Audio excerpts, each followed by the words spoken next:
Hello दोस्तों, नमस्कार दोस्तों।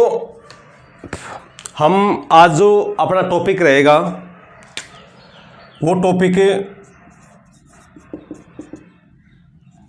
रहेगा क्रिप्स मिशन 1942। क्रिप्स मिशन 1942 में ये भारत आता कब है? ये 22 मार्च 1942 को भारत आता है तथा अपनी जो रिपोर्ट है या ये कहीं कि इसका जो प्रस्ताव है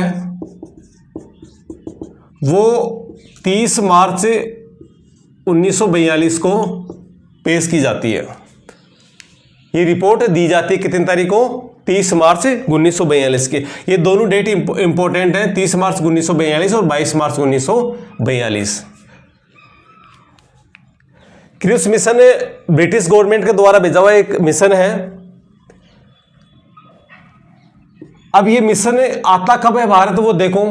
ये 1942 को भारत आ रहा है। 1942 से कौन सा टाइम पीरियड है? जब सेकेंड वर्ल्ड वॉर चल रहा है। जब सेकेंड वर्ल्ड वॉर चल रहा है और भारतीयों का सहयोग लेने के लिए, इस युद्ध में भारतीयों का सहयोग लेने के लिए ये एक लुभावना सा मिशन था। भारतीयों को लुभावना क्या था? एक मिशन था। ये 2 भागों में बटा हुआ था। क्रिप्स मिशन 2 भागों में था। इसके 2 भाग कर सकते हैं अपने भागों में। ये कहे कि एक तो ये था कि वर्तमान से संबंधित प्रस्ताव थे इसमें, और एक भविष्य से संबंधित प्रस्ताव थे। अब इसमें क्या प्रस्ताव थे वो चीज अपन देखते हैं। जो इसकी रिपोर्ट रही वो ये है। भारतीय इस युद्ध में सम्मिलित नहीं हो रहे थे क्योंकि भारतीयों ने फर्स्ट वर्ल्ड वॉर जो था उसमें सम्मिलित हुए। तो फर्स्ट वर्ल्ड वॉर में मिला क्या भारतीयों को? भारतीयों को मिला जलियांवाला बाग हत्याकांड, खिलाफत आंदोलन, ऐसी चीजें मिली। तो भारतीय पहले काफी दुखी थे इस चीज से, लेकिन इनका यही था ब्रिटिश गवर्नमेंट का कि भारतीयों को लुभाया जाए और इस युद्ध में सम्मिलित किया जाए। अब बात इसमें जो मुख्य बातें हैं वो अपन ये करेंगे कि इसमें जो रिपोर्ट रही, प्रस्ताव रहा, काफी बार क्वेश्चन पूछा जाता है कि क्रिप्स मिशन के बारे में, तो इसके प्रस्तावों के बारे में, जो रिपोर्ट के बारे में, उसके बारे में बातें की जाती है। तो सबसे पहले मैं बात करूं तो इनकी जो रिपोर्ट थी उसमें ये लिखा हुआ था कि एक नए भारतीय संघ, एक नए भारतीय संघ का गठन होगा। क्या होगा? एक नए भारतीय संघ का गठन होगा। भारतीय संघ फेडरेशन ऑफ इंडिया की बात कर रहे हैं। किसकी बात कर रहे हैं? Federation of India. ये जो भारतीय संघ है वो आंतरिक रूप से व बाह्य रूप से क्या होगा? स्वतंत्र होगा। आंतरिक रूप से व बाह्य रूप से बिल्कुल क्या होगा? स्वतंत्र होगा। मतलब जो भी ये स्टेट अपना निर्णय लेगा तो निर्णय लेने में किसी का हस्तक्षेप न आंतरिक रहेगा न बाह्य रहेगा, न अदर किसी कंट्री का रहेगा, न अपने स्टेट का अदर किसका रहेगा। इसका कहने का अर्थ यह है। दूसरी बात इसमें यह है कि इसको एक डोमिनियन स्टेट, मतलब औपनिवेशिक स्टेट, औपनिवेशिक राज्य का दर्जा देने की बात कही गई। इसमें एक डोमिनियन स्टेट का जो दर्जा था वो देने की बात कही गई। इसमें एक बात ये और गई कि इसको जो राष्ट्रमंडल है से अलग रहने की भी क्या थी? इसमें स्वतंत्रता थी कि ये चाहे भारत तो राष्ट्रमंडल से भी क्या रह सकता है? अलग रह सकता है, स्वतंत्र रह सकता है। ऐसी कोई बंदिश इसमें नहीं रहेगी। राष्ट्रमंडल क्या है? राष्ट्रमंडल एक समूह है जो लगभग वही देश इसमें है जो यूके के या ये कहें कि औपनिवेशिक रह चुके हैं, जो गुलाम रह चुके हैं और बाद में स्वतंत्र हो गए, और उनका एक ऐच्छिक समूह है।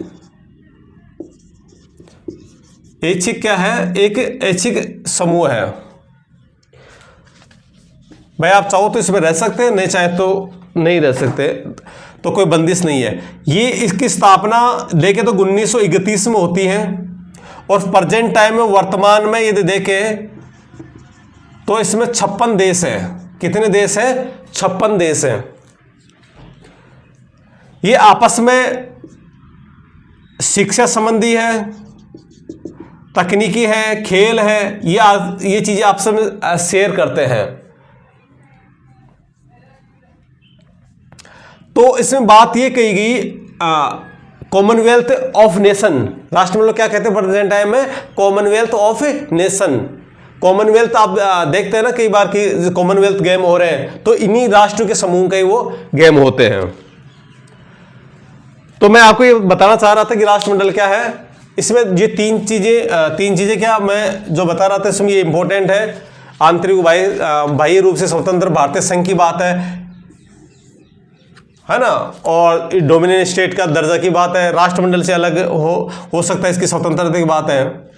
इसमें जो मुख्य बातें आती हैं वो इसमें ये कही गई कि भारतीय जो संविधान है, भारत का जो संविधान है वो भारतीयों के द्वारा निर्मित किया जाएगा, और एक संविधान सभा बनाई जाएगी। क्या बनाई जाएगी? एक संविधान सभा। संविधान सभा के द्वारा संविधान का निर्माण किया जाएगा। संविधान सभा भारतीयों के द्वारा होगी, और एक ये जो सभा होगी वो निर्वाचक मंडल है, एक निर्वाचक मंडल के द्वारा इसका चुनाव किया जाएगा। अब निर्वाचक मंडल में कौन है? तो निर्वाचक मंडल में इन्होंने कहा कि जितने प्रांत हैं, प्रांतों के निमन सदन है, प्रांतों के क्या निमन जो सदन है। निमन सदन का मतलब जैसे दो सदन है, जैसे अपने संसद है वहां भी दो सदन है, एक लोकसभा और एक राज्यसभा। लोकसभा वहां निमन सदन है, और जो राज्यसभा है वो उच्च सदन है। ऐसे ही अपने आज भी स्टेट है अपने, जिसमें कई ऐसे स्टेट हैं जिसमें दो सदन है, निमन सदन और उच्च सदन। जैसे विधानमंडल है तो विधानमंडल दो सदन, विधान परिषद और विधान सभा। तो विधानसभा है वो निमन सदन है, और विधान परिषद वो उच्च सदन है।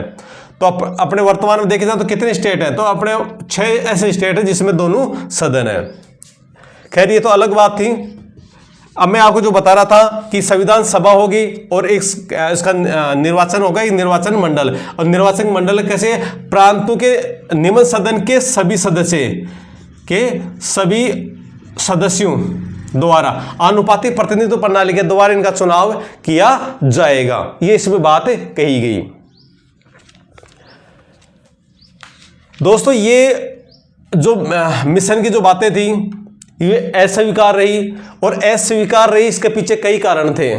लेकिन इस क्रिप्स मिशन में जो बातें सामने जो निकल के आती हैं वो ये थी कि इन्होंने एक्सेप्ट किया और स्वतंत्र रूप से कि भारतीय के लिए क्या होगा, भारतीयों का जो संविधान होगा वो भारतीयों के द्वारा बनाया जाएगा। भारतीय संविधान की बात करी, इसमें बात की संविधान सभा, जो कॉन्स्टिट्यूएंट असेंबली है, जो संविधान सभा है, उसकी बात की गई। और इसमें इंपॉर्टेंट बात की गई इसमें निर्वाचक मंडल की। किसकी बात की? निर्वाचक मंडल की बात की। ये इसलिए ज़्यादा इंपॉर्टेंट है। इसमें निर्वाचक मंडल की बात की, विधानसभा की बात की जो भारतीयों द्वारा बनेगी, और जो कॉन्स्टिट्यूशन है जो कौन बनाएगा? भारतीय बनाएंगे। ये सिरे नहीं छोड़ा, इसके पीछे कई कारण थे, लेकिन इनको लुभाने का जो इसके पीछे उद्देश्य था वो भी ब्रिटिश का अलग था। यहां जो गांधी जी थे, तो गांधी जी ने इस क्रिप्स मिशन को एक पोस्ट डेटेड चेक का पोस्ट डेटेड चेक कहा, वही नेहरू जी थे, तो नेहरू जी ने इस क्रिप्स को शैतान का वकील कहा। क्या कहा? शैतान का वकील। ये चीजें याद रखना कि शैतान का वकील किसने कहा, तो नेहरू जी ने किसके लिए, तो क्रिप्स मिशन की बात कही थी, उस समय की बात थी। और पोस्टेड चेक किसको की संज्ञा किसने दी और किसको दी जाती है, तो किसको लिखेंगे, ये क्रिप्स मिशन को। दोस्तों इसमें ये छोटी छोटी बातें थी। मैं अगले वीडियो में इससे अगला दूसरा टॉपिक होगा कैबिनेट मिशन 1946, उसके बारे में बात करेंगे। इसमें इतना ही था। जय हिंद, जय भारत।